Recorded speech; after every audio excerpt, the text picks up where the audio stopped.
Parsha, Parshas Matos, the laws of vows, the laws of oaths, the laws pertaining to nullification of vows and oaths. A woman who's married, the husband, on the day that he hears of the vow of the oath, he's able to nullify it, even without her knowledge. An unmarried woman up to the age of 12 and a half, she's in the domain of her father. She makes a vow or an oath. The father has the ability just to nullify it without any reason. He just says, I don't want it to be, it's nullified. If a person makes an oath or makes a vow, and then he realizes it's too difficult for him to keep, and he goes before a panel of 3 Jews, and he explains the reason why that it was a mistake, that if he would have realized initially that it was too difficult, he wouldn't have made the vow or the oath.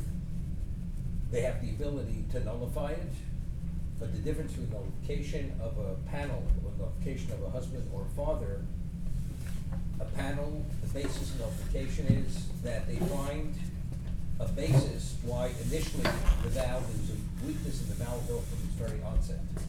When a father or a husband nullifies a vow or an oath, it has nothing with the strength of the vow of the oath. It just says, I don't want it. Because since each of these individuals, the wife or the daughter, they're both in the domain of the father, they have the ability to terminate. So the difference between a husband or a wife, a husband terminating a wife's or a daughter's vows or oaths, the termination is not retroactive, because the vow of the oath is a bona fide vow oath, but because they're in the domain, they have a right to terminate it. So termination means from that moment going forward. So let's say the wife or the daughter had violated initially the oath or the vow, the violation up to the point of termination, because it was fully in effect. When a person goes and he nullifies his oath or vow, since the basis for the nullification is finding a weak point in the very inception of it, if I would have known, I wouldn't have. If I would have known it was too difficult, I wouldn't have gotten involved. So there's a weakness in the very inception of the vow. So when the vow is nullified, it's retroactive. So if he had violated the oath of the vow, he's not in violation retroactively, because the oath and vow was not in place initially when it was made, because it was a retroactive nullification. Okay, that's the halachic difference between the two of them. But it's interesting. The Torah tells us that what was the dimension and the level of Moshe's prophecy versus every other prophet. Every other prophet prophesies in the sleep state. Moshe prophesies in the wake state. Moshe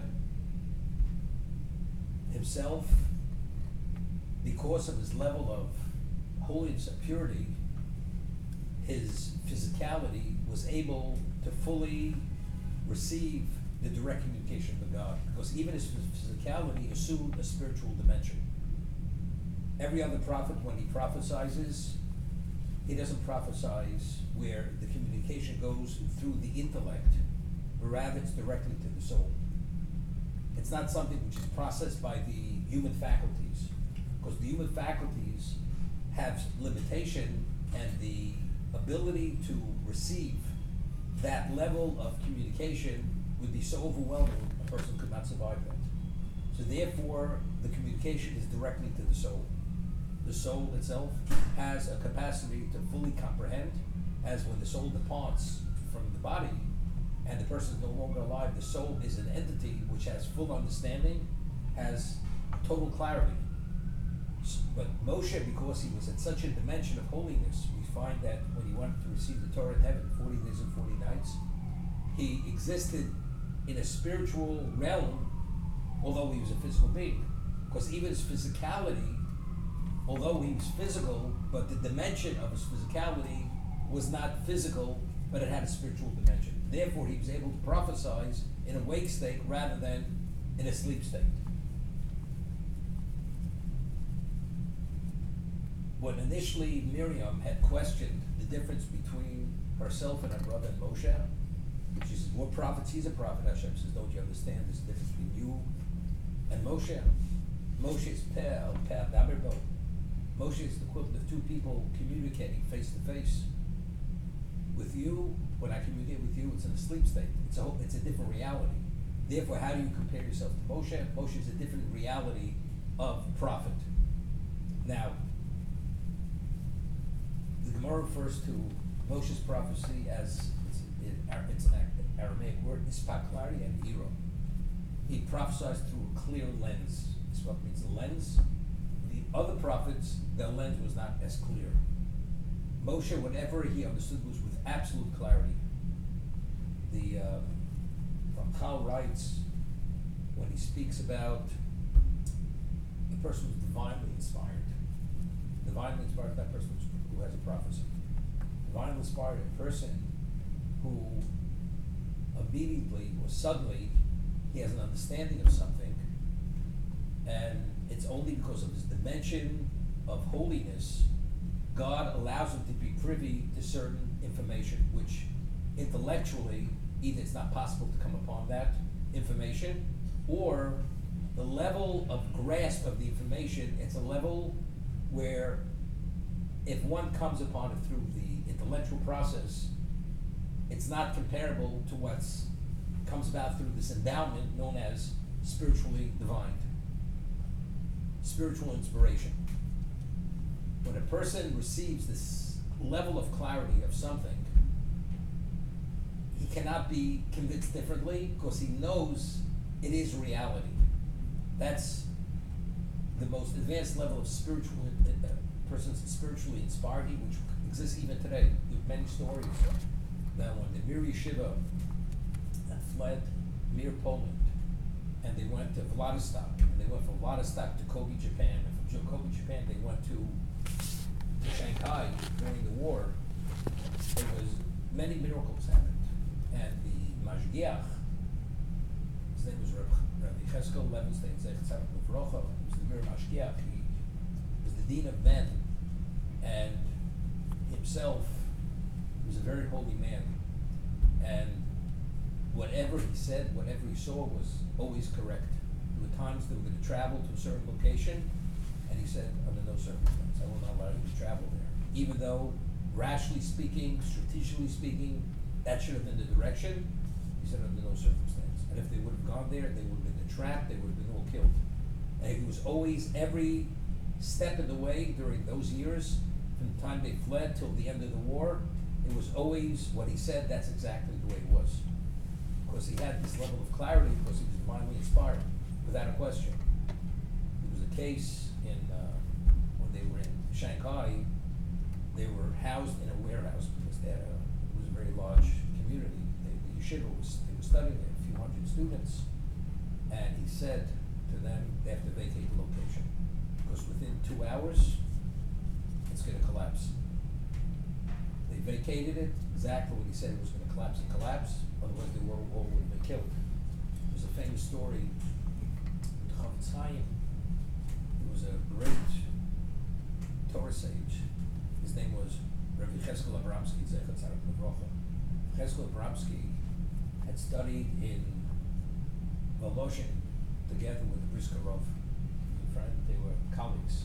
The Brisker Rav was the son of Chaim Brisker, and when he went back, he was a Rav in a certain community in Russia, and because it was after the communists had taken over, and he was a rabbi, so what did he do with the rabbis, especially if they disseminated Torah? He was sent off to Siberia. Very few people ever survived Siberia, because a person would have even a cold. There was any breach in his immune system, just a question of a short period, he would die. And he, despite he wore nothing thicker than a pajama, and it was sub-zero with snow up to his waist, and he survived. So he had made a vow that if he survives Siberia, he will author a work on Tosefta, it's a part of the Talmud. He will author work on it, okay? And That's the vow he made. And despite he had colds, he had this, never succumbed to anything. Not to hunger, not to illness, not to anything. And then it was Yom Kippur afternoon in Rodden, Poland, where the Chofetz Chaim was. And the Chofetz Chaim bangs on the table. Chatzler Bramsky was just released from Siberia. It was Yom Kippur afternoon. All the students immediately look at their watches to see exactly the minute when he was released. 2 weeks later, Sukkot, towards the end of Sukkot, who walks into Rodden? Chatzler Bramsky. Said all the students immediately approached him. But when were you released from Siberia? Exactly when the Chofetz Chaim hit the table, that was the exact minute he was released. Chofetz Chaim was known, he had Ruach HaKodesh, he was divinely inspired. So he lived in London for 30 years. Chatzler Bramsky, he was the head of the London Bezdin, London Rabbinical Court. And there came a story with him that there was a question they wanted to ban ritual slaughter in England, because it's inhumane. Ritual slaughter is inhumane. So he had to testify before the parliament. So he, chief rabbi, the head of the London Bezdin, comes to testify before the parliament. You have all these people with these wigs, these powdered wigs, these stuffed shirt Englishmen, and they say to him, could you please tell us your credentials, that why you're qualified to testify in this capacity, that ritual slaughter is not inhumane. He says, I am the greatest Torah sage, most qualified in the world to be able to testify in this capacity. So they say to the rabbi, here's the humility. Is that the way you speak? He says, Your Honor, I'm under oath, I must tell the truth. That was his response to the parliament, to the presiding judge who posed the question to him. That was the story. So Chatzler Bramsky, he moved, after 30 years, he moved to Israel. He lived in Beit Vegan. And he already published about 9 volumes of the work which he had made a vow that if he survives in Siberia, that he's going to complete this work. He was already about 92 years old. It's tremendous. He was one of the leading Torah sages in the world at the time. And so it was such an outstanding work. People say, so when are you going to finish it? When are you going to finish it? So he says, when am I going to finish it? The Chofetz Chaim gave me a blessing that I'm going to live as long as it takes to finish it. The moment I finish it, I die. Do you want me to die? I'm in no rush to finish it. That was his response. To the people always pestered him, when are you going to finish the work? Okay, but that was the Chofetz Chaim. So Moshe's level of clarity in terms of his prophecy, because it was face to face, it was not in a sleep state, so therefore it was always absolute. And the Torah says regarding laws of vows, the way Moshe had said it over, it says, Torah tells us regarding the laws which pertain to vows, oath, nullification, everything which addresses this, it says Zeh HaDavar. This is what it is. This means this, which means it's with absoluteness. In other locations it says, it's like this. Here it says this. The whole Torah was communicated to Moshe with this level of clarity. But yet the Torah only reveals the quality of communication with this is what it is in the context of oaths and vows. And if the whole Torah was communicated in this context, why does the Torah only reveal it in vows and not regard to anything else? Putting on tefillin, saying the Shema, giving charity, returning a lost article, not to wear wool and linen in one garment, which is called Shabbos. It's specifically this is what God had commanded me to tell you, to communicate to you. Why in this context? The Torah tells us if a person makes a vow or an oath, takes an oath, it says lo yachel dvaro. You're not permitted to profane your word. You cannot profane your speech. By not observing and being bound to your oath or vow, it's considered you profaned your word. Now, a person says, this loaf of bread is off limits to me. This person's domain is off limits. You're not permitted to go eat that bread. You're not permitted to go into that domain. If you go, you pass in the domain, you're in violation of the vow. You violated, you have profaned your word. The word profane is a pretty strong word. Something is consecrated, we understand. Takes on a holy status. Why have I profaned my word? Is an expression, my word is sacred. Sacred connotes something which is holy. Now, what's holy about speech? The Talmud tells us that Bavon Nidorim Ishto Ubanov Mesim, God forbid. That if a person violates, doesn't mean once, a person violates oaths and vows continuously, it will cause that his wife and children should die. Meaning, of course, when they die on their own accord, but meaning that the merit of the husband will not protect his wife. The prosecution will bring the demise of the wife and the children. Doesn't say this by other things. Specifically regarding oaths or vows. Oath, you say, well, you show in God's name. A vow is not in God's name. You just said, this is off limits to me. That means the forbidden status assumed its status through verbalization. You violated your word. You desecrated your word. You profaned your word. You cannot make an oath or a vow by thinking something should be forbidden. It has to be verbalized. It has to be articulated, verbally stated. I mean, the Talmud discusses a case whenever a person expresses himself, not fully, but partially, but the partial expression indicates his intent.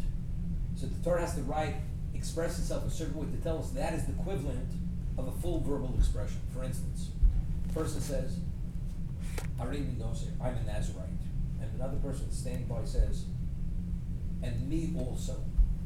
Although the second person didn't say, and I am a Nazarite, because he says, and I also, he assumes the same status, but he only said a partial expression. We only understand that partial expression because it was associated with the first expression. So the Torah writes an extra word to tell us that is the equivalent of that. That's the equivalent of a full expression. But if not for that, so you see clearly, it has to be verbalized. Without verbalization, it does not assume the status of an oath or a vow. Now the question, why? What is it all about? The only species who is endowed with the ability to speak is a human being. Speech is an expression of thought, of the mind. You express your thoughts. Now, the intellectual process, intellect, only the human being has intellect. Other species that refer to it's all instinctive.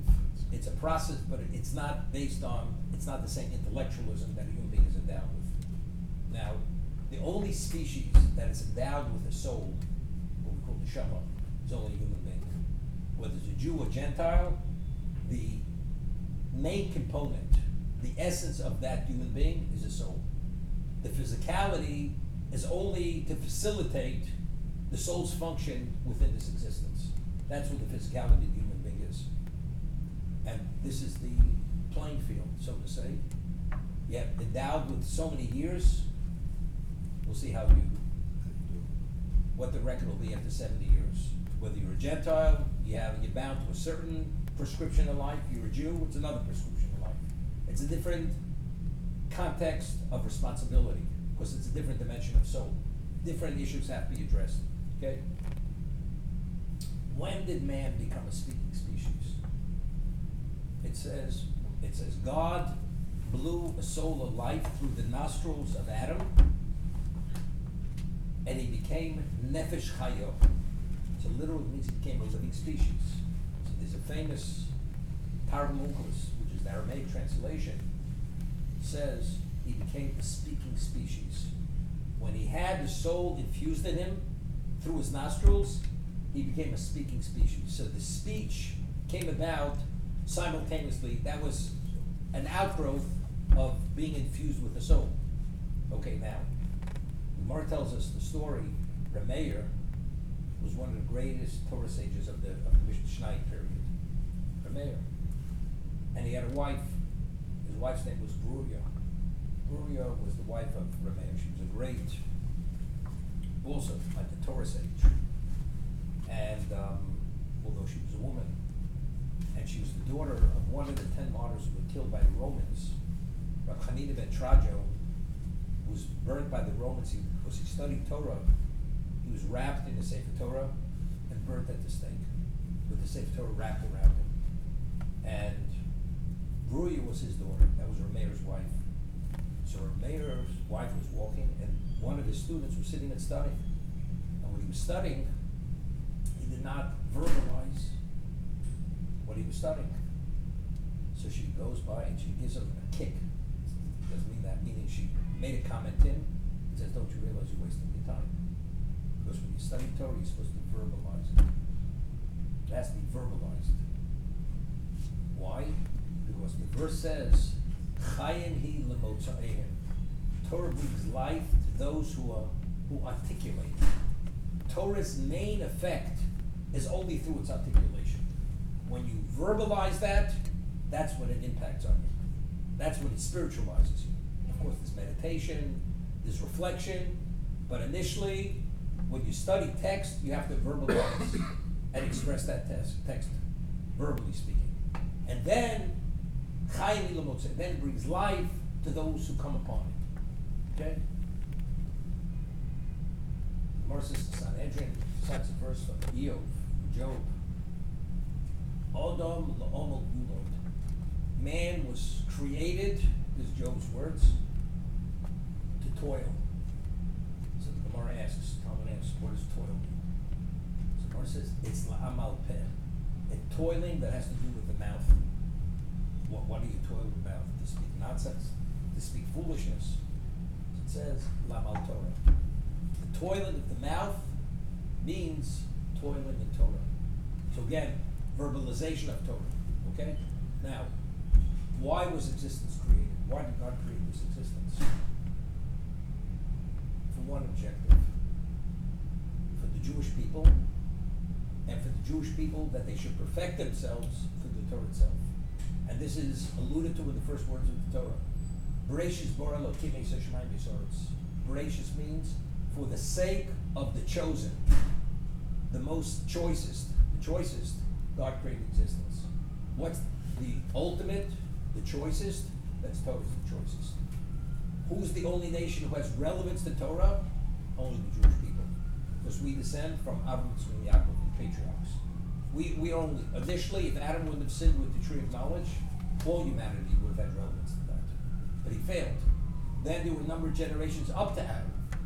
They were given a chance. They all could have made the grade. They chose not to make the grade. The only person who made the grade was Avram. Despite living in a pagan world, he recognized God. He withstood 10 tests. He was tested in 10 areas of his life. Because of that, he was established. He will be that chosen person, that his progeny, the world was created for his progeny. Not all his progeny, because Avram had 2 sons. Yitzchak had 2 sons. But for Yaakov's children, who had the 12 tribes, that's why the world was created. And how do we perfect ourselves? Through the Torah itself. And how is Torah implemented and actualized? Through verbalization. So what is speech? Speech was reserved and given and endowed to man specifically because it's linked to Torah itself. What happens if a person goes and he's given something and he misappropriates it? Something of infinite value. The liability is very serious. So if the Torah was given to a person, if the speech was given to a person, that its main value and purpose is to articulate and actualize the Torah itself. We say, it's very interesting. Great is the study of Torah. There's something innately in Torah that it brings to the actualization of the performance of the mitzvahs, commandments. There's something, when you study Torah, it touches you in a way It will draw you to be able to relate, to people, it's Judaism, it's archaic, it's irrational, it's backward, it's what? So I say to people, you ever study it? Everybody's an expert what it is, You say to a person, by the way, this person has a cardiac problem, maybe you can give me an opinion on it. I never went to medical school, I'm not a cardiologist. What about finance? That's not my area either. I'm a ditch digger. Okay. What about Judaism? No, you'll chew off my ear for 3 hours telling me what his position on Judaism is. And how much have you studied Judaism? Have you ever opened a book? Did you study it in depth? No. But he's the expert. So why don't you first study it, and maybe you'll have a sense of what it is and what it's not. Godlat Talmud, the actual studying it properly and applying yourself has an impact. There's something innately in it which touches you that if you follow the prescription, it's like a person has a cataract. He has a healthy eye, but as long as that cataract, and if it's thick enough, the light is not going to be able to penetrate that membrane, and the eye can't see. The human being is a physical being. What opens all the channels to be able to have a sense and to be able to internalize certain concepts and realities which seem to be irrational, irrelevant. You have to study it.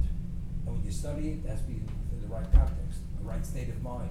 You have to meet many criteria for it to affect you. You understand? You go swimming in a wetsuit, you're not going to feel the water, except maybe on your hands. Right? So you have to meet criteria.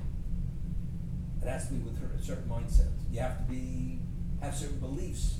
A person studies it purely for intellectualism, but he doesn't believe in God. It's not going to do much for him. It's only manifest itself in intellectualism, nothing more than that.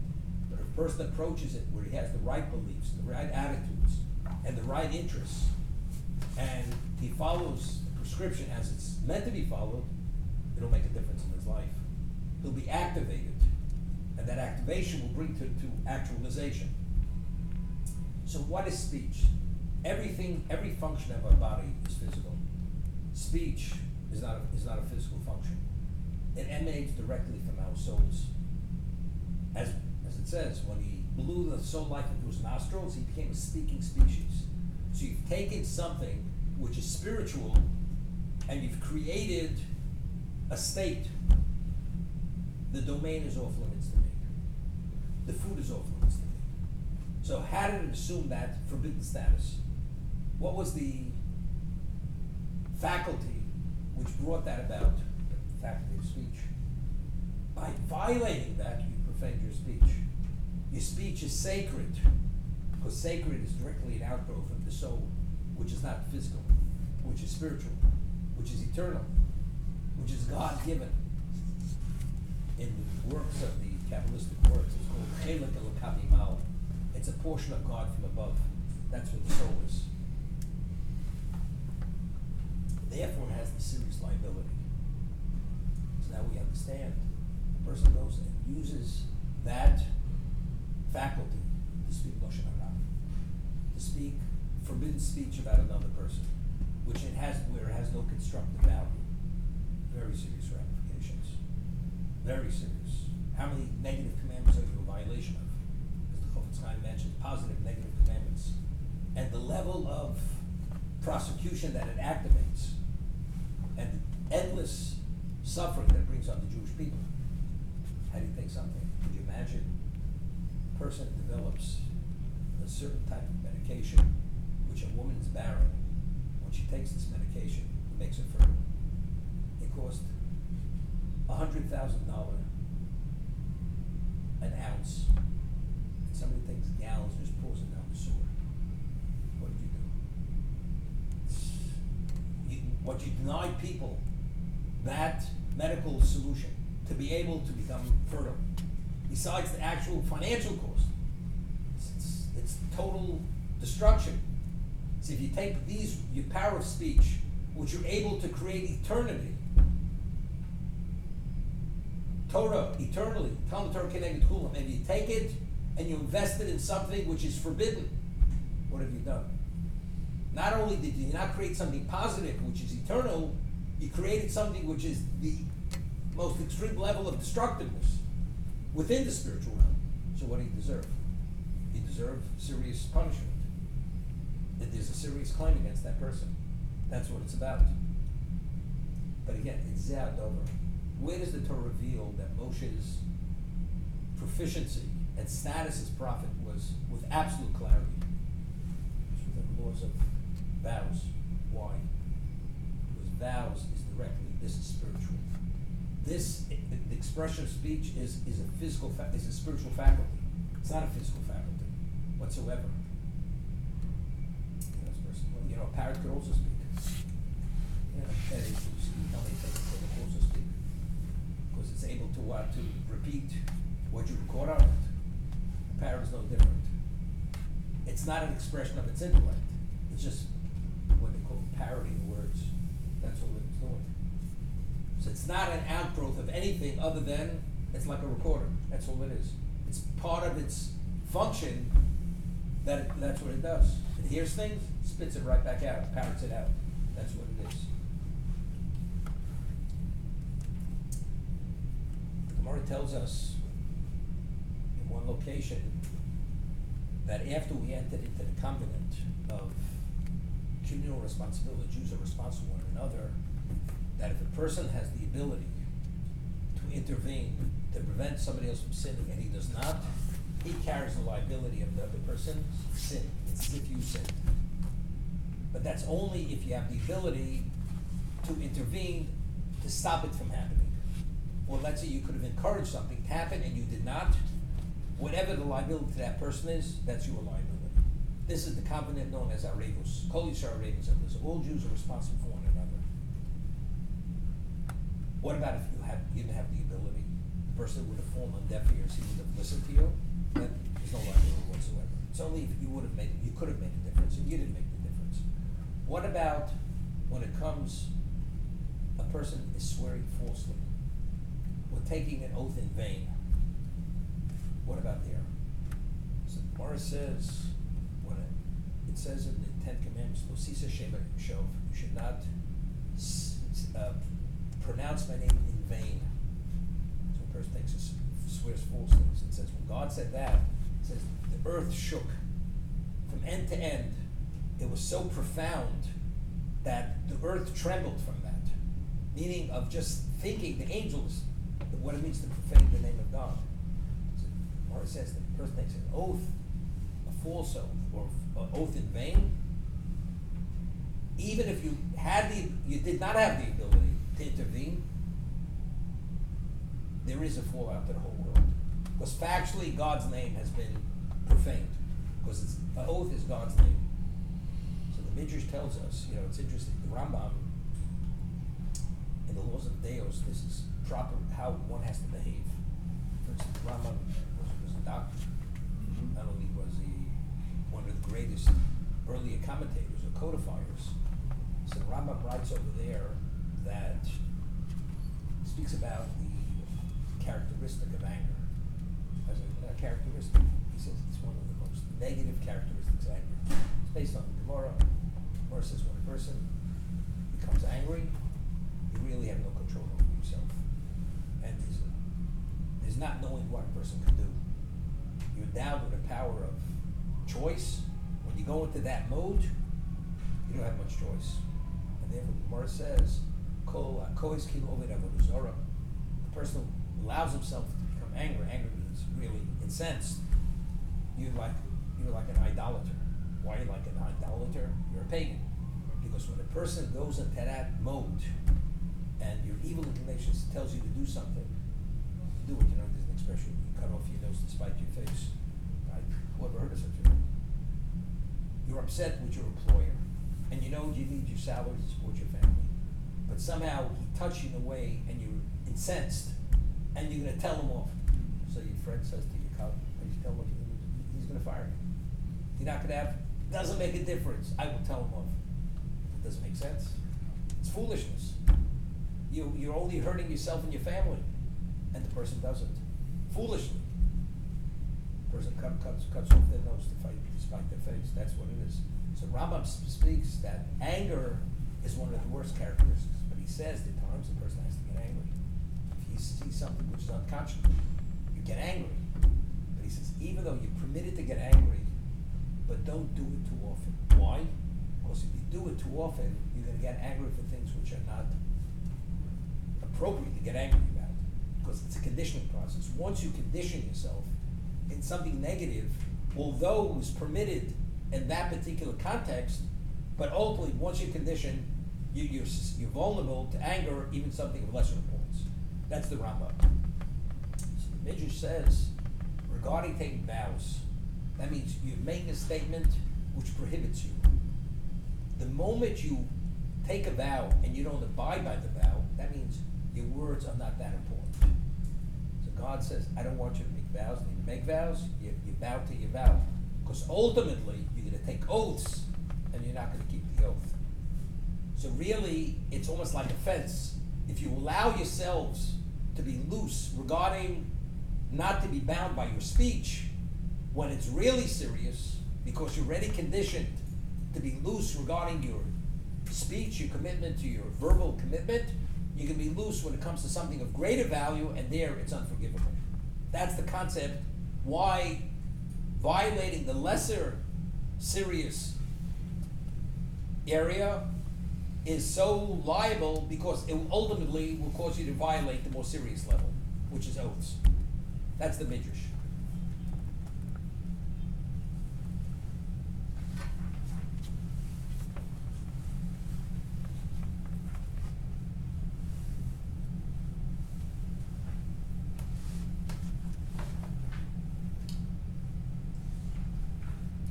We find that Bilam, who was the prophet of the nations, he initially wanted to curse, he was commissioned to curse the Jews by Balak, who was the Midianite king, and God did not allow him to curse the Jews. Not only did he not curse them, he blessed them. And he didn't succeed. Bilam was upset with him, enraged with him, and he sent him off. But before he went off, he says, I want to give you good advice. You want to destroy the Jews, this is one way to do it. The God of the Jews will not tolerate sexual impropriety. He will not tolerate it. And if they breach that area, they will get the brunt of his justice. And they'll be destroyed. So what did they do? The whole story, those Moab, the daughters of Moab came, the beautiful women, and they seduced the men. And they came with a certain kind of idolatry called Baal Peor, and they enticed them to the degree that they couldn't resist engaging with these women. They said, no, before we'll agree to engage with you, you got to worship the idol. And they did. As a result of that, there was a plague. And the plague, 24,000 Jews died in this plague.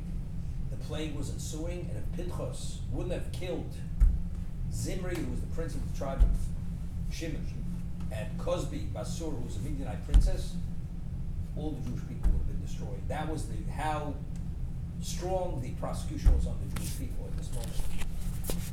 Pinchas is the one who actually, and that's what we read last week, Pinchas ben Elazar ben Aaron HaKohen, because he avenged my vengeance, therefore I did not destroy the Jewish people. Therefore he's deserving of this. Okay? That's Pinchas.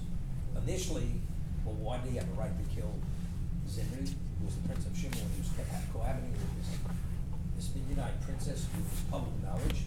Because Moshe had taught Klal Yisrael, this was a law ordained at Sinai, that a bo'al harab is that a person who engages sexually with a non-Jewish woman and is public knowledge, if you're a zealot, you have a right to kill that person. So Pinchas was that zealot. And he comes to Moshe and says, Moshe, look what's going on. You taught us. A bo'al harab is one who had the right to kill her. Did you teach us that? He says, yes. Moshe had forgotten. So Pinchas says to Moshe, you didn't have a greater zealot than Moshe Rabbeinu. So he says, Moshe, maybe you should do it. You're the source of the information. You heard it directly from God. So he says, no. The one who announced the proclamation, he should carry it out. So since you're the one who brought it to make it known, you should carry it out. What does that mean? The fact that Moshe should have done it. Now, we find in the Midrash that Moshe there's a claim against Moshe Rabbeinu. He should have. I mean, we see such a desecration of God's name. How do you not react? How do you not react? So that Moshe was forgotten for Moshe is an indication he wasn't worthy of doing the special act. He was not worthy because he should have reacted. So that Moshe said to Pinchas, the one who reads the proclamation, he should carry it out. That's an indication that I failed, because if it was meant for me to do it, I would have remembered. That means there was a shortcoming in me. Okay, therefore you should carry it out. But if it was a shortcoming, Moshe is supposed to pass away now. Could you imagine passing away where there's some kind of deficiency in spirituality? Moshe has a deficiency in spirituality. Therefore, Hashem says to Moshe, I want you to go and avenge the vengeance of the Jewish people, to destroy the Midianites. Why was this given to Moshe? And it says, well, Moshe was given the charge, and he said, and then you will pass on, and then you will die. So how should a person do so? How do you listen to that? Maybe you hesitate a little bit. So Rashi cites the Midrash. Although Moshe understood that his death, his demise was dependent and contingent on this, also b'simcha, he did it with joy. Yeah, he did it with joy. Moshe did every mitzvah with joy. It seems to me there was a special joy in this going to battle to destroy Midian. What was so special here? You know what's special? Moshe understood he had a deficiency. It wasn't just doing another mitzvah. Every serving God, you give it an opportunity. You do it with joy. The joy was here because through this he'll be fully reinstated. That was the joy. That's why God gave him this. And we find over here, Moshe actually did not participate in the battle. He strategized the battle. There were only 1,000 men from each tribe to destroy Midian. Now, why did he have to strategize it? This battle wasn't an ordinary battle. Bilam, it had to do with sorcery. It was a battle of the nether forces versus the holy forces. That means the people who went to battle here had to be so pure, and there should be no claim against them whatsoever. Otherwise, you cannot have victory. Because if there's any level of prosecution, they're going to fail in battle. Moshe was the only one who could make that evaluation of who was qualified, spiritually speaking, who was pure enough that there would not be prosecution on these people. Otherwise, how do you make such an evaluation? It's not a physical evaluation. It's not that you're fit for what? For combat. It has nothing to do with this. As a result, that only Moshe Rabbeinu was able to do this, to make this. I just want to end with one thing. He says to Moshe, you should conscript Anoshim. What are Anoshim? Tzaddikim. They have to be devoutly righteous. That's what they have to be. So he says something interesting. Moshe says to Klal Yisrael, you should avenge God's honor when you destroyed Midian. Now, when they went to war, and you know that 24,000 Jews died, you know you have a gripe. Really, you're upset. These people, I will destroy them because they killed my brethren. Moshe says, when you go to battle, in this battle, there can't be anything personal. That it's lacking in what we call the lishma. You're doing it purely for God's honor, purely for God's glory. Because again, this battle, any degree of culpability, of claim against you, so unless it's done in the purest context, you may not succeed. Therefore, he says, Nikras Hashem b'midya. It has to be the purest. It's purely for the sake of God, and you have no self-interest. It's not because you want to avenge, because you want to take revenge against them, because they were the cause that your brothers died. Nothing to do with this. So when a person does a mitzvah, how do you do a mitzvah? You have to do it with that special level of what? Of purity.